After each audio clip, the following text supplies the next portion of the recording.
बिस्मिल्लाहिर्रहमानिर्रहीम। हम democracy, election, vote, parliament और सिविल राइट्स के नए व्लॉग के साथ हाज़िर हैं। हम जमहूरियत के लिए, पार्लियामेंट के बालादस्ती के लिए काम कर रहे हैं। आज हम पार्लियामेंट की तख्लीक जो है आईन पाकिस्तान, उसके बारे में बात करेंगे। आईन पाकिस्तान में इस वक्त तक 26 तरमीम हो चुकी हैं 1973 के आइन में, और 27वीं आइनी तरमीम की बात आजकल चल रही है। आइन में तरमीम हमेशा बेहतरी के लिए की जाती है, लेकिन 26वीं आइनी तरमीम इस वक्त एक मुतनाज़ आइनी तरमीम है। तमाम लोग इस पर मुत्तफ़िक नहीं हैं, तमाम सियासी जमातें इस पर मुत्तफ़िक नहीं हैं। PTI को इस पर मुत्तफ़िक होना चाहिए था, लेकिन बावजूद उन्होंने इस तरमीम पर पार्लियामेंट के अंदर डिबेट में हिस्सा नहीं लिया, या इसकी तैयारी के मराहिल में वो शामिल रहे, लेकिन इसको फ़ाइनल करने में उन्होंने हिस्सा नहीं लिया। हम आपके सामने 26वीं आइनी तरमीम से पहले एक तरमीम रखना चाहेंगे जो बहुत मशहूर ज़माना तरमीम है, 18वीं तरमीम। 18वीं तरमीम 2010 में पीपल्स पार्टी की गवर्नमेंट के दौर में पास हुई। इस तरमीम में जो सबसे अहम तरमीम हुई है वो आर्टिकल 6 में हुई है, जिसकी वजह से पाकिस्तान में आज कम से कम 18-19 साल हो गए हैं, अभी तक मार्शल लॉ नहीं लगा, वरना इससे पहले हर 8-10 साल के बाद मार्शल लॉ लग जाया करता था। अच्छा, आर्टिकल 6 में क्या तरमीम हुई है वो हम आपको रीड करके बताते हैं। एनी पर्सन हु एब्रोगेट्स और सबवर्ट्स और सस्पेंड्स और होल्ड्स इन अबेयंस और attempts or conspires to abrogate or subvert or suspend or hold in abeyance the Constitution by use of force or show of force or by any other unconstitutional means shall be guilty of high treason। ये article 6 जो है ये high treason के बारे में है, जिसमें आइन को ज़बरदस्ती कोई शख्स, कोई जनरल मार्शल लॉ लगाकर आइन को मुअत्तल कर देता है। ये आर्टिकल 1973 के आइन में शुरू से मौजूद था, लेकिन उसके बावजूद आपने देखा कि 2 मार्शल लॉ लग गए। 1977 में ज़ियाउल हक ने मार्शल लॉ लगाया, और 1999 में परवेज़ मुशर्रफ ने मार्शल लॉ लगा दिया। अच्छा, फिर इसका मतलब ये है कि इस आर्टिकल 6 का आइन में होने के बावजूद जमहूरियत को कोई फ़ायदा नहीं हुआ। जिस वक्त जिस जर्नल का दिल चाहा उसने आकर मार्शल लॉ लगा दिया। उसके बाद जब मुशर्रफ का मार्शल लॉ ख़त्म हुआ तो पीपल्स पार्टी की गवर्नमेंट ने 2010 में 18वीं तरमीम के ज़रिए आर्टिकल 6 में तरमीम की। अब जो तरमीम की है वो हम आपके साथ शेयर करते हैं, जिसकी वजह से आज हमारा आइन भी बहाल है, और अभी तक 18 साल गुजर गए हैं, लेकिन अभी तक पाकिस्तान में मार्शल लॉ नहीं लगा। वो हम आपके साथ रीड करते हैं, जो 2010 में शामिल किया गया है आर्टिकल 6 में। Any person acting or abetting or collaborating this acts mentioned in clause 1 shall likewise be guilty of high treason. कि अगर कोई शख्स आइन को मुअत्तल करने में मदद करेगा, किसी किस्म की मदद करेगा, तो वो भी हाई ट्रेजन का, आइन को मुअत्तल करने का सज़ावार तस्वुर किया जाएगा। इसके साथ एक और लाइन भी, एक और क्लॉज भी शामिल की गई है, वो भी हम आपको पढ़ के सुनाते हैं। An act of high treason mentioned in clause 1 और clause 2 shall not be validated by any court including the Supreme Court and a High Court। अब आपको समझ लग जानी चाहिए कि इस आर्टिकल में जिस वक्त इन अल्फाज को शामिल किया गया कि अब कोई भी अदालत, कोई भी सुप्रीम कोर्ट या हाई कोर्ट किसी ऐसे एक्ट को जिसके ज़रिए आइन को मुअत्तल किया गया हो उसको वैलिडेट नहीं करेगी, तो उस वक़्त से आज तक पाकिस्तान में मार्शल लॉ नहीं लगा। कहने का मतलब ये है कि इससे पहले, इस तरमीम से पहले 18वीं तरमीम से पहले आर्टिकल 6 आइन में होने के बावजूद भी मार्शल लॉ लग गए और सुप्रीम कोर्ट और अदलिया दोनों ने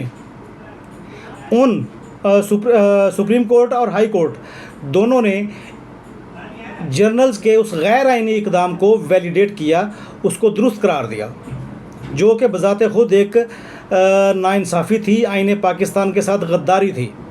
लेकिन ये ऐसे हुआ है, हम इसे इनकार नहीं कर सकते। सुप्रीम कोर्ट के जजेस आपके सामने मौजूद हैं, हाई कोर्ट के जजेस भी मौजूद हैं, और कोई भी शख्स इस बात से इनकार नहीं कर सकता कि इन अदालतों की वजह से, सुप्रीम कोर्ट और हाई कोर्ट्स की वजह से मार्शल लॉ को जायज़ भी करार दिया गया है, जो कि बज़ाते ख़ुद जमहूरियत के साथ नाइंसाफ़ी है, आइन के साथ गद्दारी है। अच्छा, अब हम आपके साथ ये बात शेयर करेंगे कि जिस वक्त ये आर्टिकल 6 में जो 2 तरमीम हमने आपके साथ शेयर की हैं, आपको रीड करके बताई हैं, जब ये आ गई तो फिर मार्शल लॉ लगाने वालों ने इसका दूसरा रास्ता तलाश करना शुरू कर दिया। दूसरा रास्ता,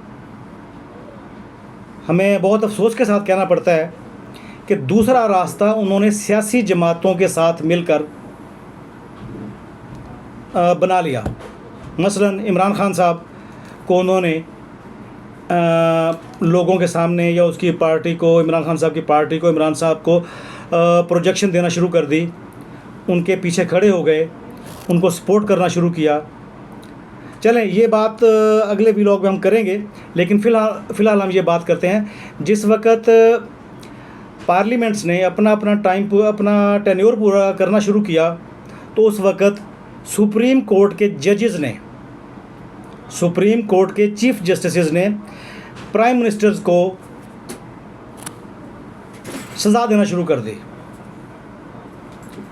मसलन यूसुफ रज़ा गिलानी को सज़ा देकर निकाल दिया गया। उसके बाद 2017 में साकिब निसार की जो कोर्ट थी, उसने मियां नवाज शरीफ साहब को सज़ा देकर वज़ारत उज़्मा से हटा दिया। अब बात कहने की ये है, ये हम सब लोग जानते हैं कि जो केस चल रहा था उसमें मियां नवाज शरीफ साहब को सज़ा नहीं हुई, उनको सज़ा दी गई अकामा में, पानामा में सज़ा नहीं हुई, अकामा में सज़ा दी गई, लेकिन दी अदालत ने है। इसका मतलब ये था कि क्या पार्लियामेंट और प्राइम मिनिस्टर्स के साथ इतना तौहीन आमेज़ सलूक जो पहले फ़ौजी डिक्टेटर किया करते थे, अब वही काम अदालतें करेंगी? पार्लियामेंट ने इस बात को महसूस किया और पार्लियामेंट ने 26वीं आईनी तरमीम के ज़रिए जजेस की अपॉइंटमेंट पार्लियामेंट ने अपने इख्तियार में कर ली।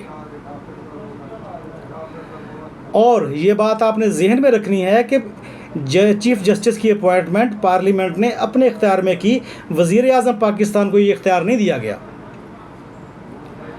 पार्लियामेंट सुप्रीम है, वो कानून बना सकती है, कानून पास कर सकती है। वज़ीर आज़म हमारी नज़र में कुछ नहीं है, वो पार्लियामेंट में हुकूमती नुमाइंदे के अलावा उसकी कोई हैसियत नहीं है। लेकिन कम अज़ कम आपको उसको इज़्ज़त दी जाए, उसको इज़्ज़त देनी चाहिए, क्योंकि वो इलेक्टेड प्राइम मिनिस्टर है, अवाम के वोटों के साथ आता है। हमारा कहने का मतलब ये है कि जो काम पहले 26वीं आईनी तरमीम क्यों हुई, इसलिए हुई कि जो काम पहले फ़ौजी डिक्टेटर किया करते थे, वो बाद में वही काम अदलिया ने अपने ज़ुम्मे ले लिया। पार्लियामेंट जब तक अपना काम नहीं करेगी, उसको काम नहीं करने दिया जाएगा, जमहूरियत को चलने नहीं दिया जाएगा, उस वक़्त तक हमारे और आवाम के हालात बेहतर नहीं होंगे। आप ये बात जहन में रख लें, हम आपको गारंटी के साथ ये बात कह रहे हैं कि आवाम को फ़ायदा ना तो अदालत से होना है, ना फ़ौज ने करना है, ना ही किसी इंडिविजुअल ने करना है। अवाम का फ़ायदा डेमोक्रेसी, जमहूरियत, इलेक्शन, वोट और पार्लियामेंट के ज़रिए होना है। जैसे जैसे हमारी पार्लियामेंट मजबूत होती जाएगी, वैसे वैसे अवाम का फ़ायदा होता रहेगा।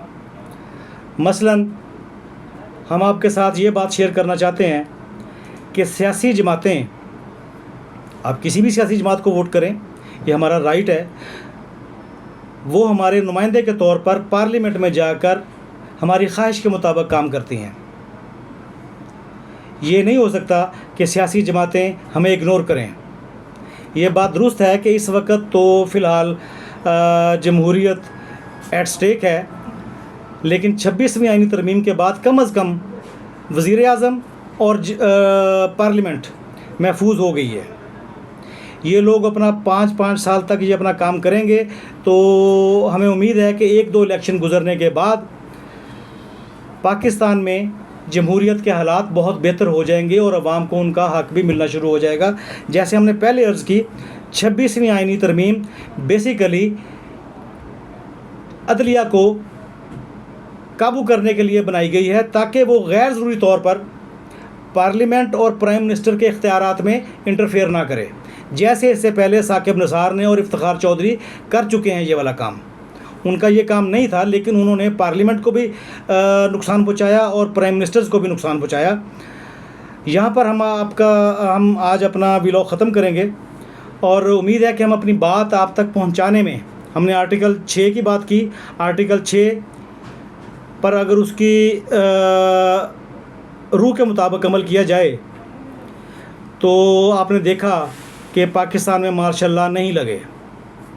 उसके बाद पार्लियामेंट को और प्राइम मिनिस्टर को तंग करने की ज़िम्मेदारी अदलिया ने संभाल ली ये पिछले 10 सालों में, और 26वीं तरमीम के ज़रिए जुडिशरी को, अदलिया को काबू किया गया है कि वो पार्लियामेंट, बाकी किसी काम में मुदाखलत नहीं की गई। अपना अगर अवाम को सुप्रीम कोर्ट ने कोई रिलीफ़ देना है, अदालतों ने कोई रिलीफ़ देना है, तो उस पर कोई पाबंदी नहीं है।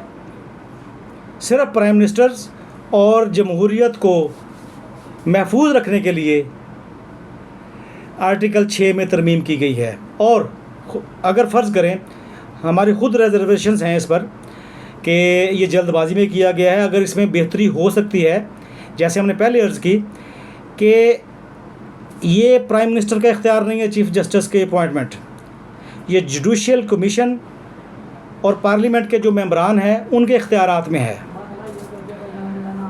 ये प्राइम मिनिस्टर अपनी स्वीट विल के साथ किसी भी जज को अपॉइंट नहीं कर रहा। पहले 3 जजेस में से जो एक जज इन तमाम लोगों को 2/3 मेजॉरिटी के साथ समझ लगेगी वो उसको अपॉइंट करेंगे। तो यहाँ पर हम आज का व्लॉग ख़त्म करेंगे। अगर इस व्लॉग में कोई कमी कोताही रह गई है तो हम अपने अगले व्लॉग्स में इस बात को क्लियर करने की कोशिश करेंगे। आखिर में हमारी आपसे गुजारिश है कि आप हमारे चैनल को सब्सक्राइब करें। अगर हमारा व्लॉग पसंद आए तो उसे लाइक करें, शेयर करें, कमेंट करें। Thank you very much.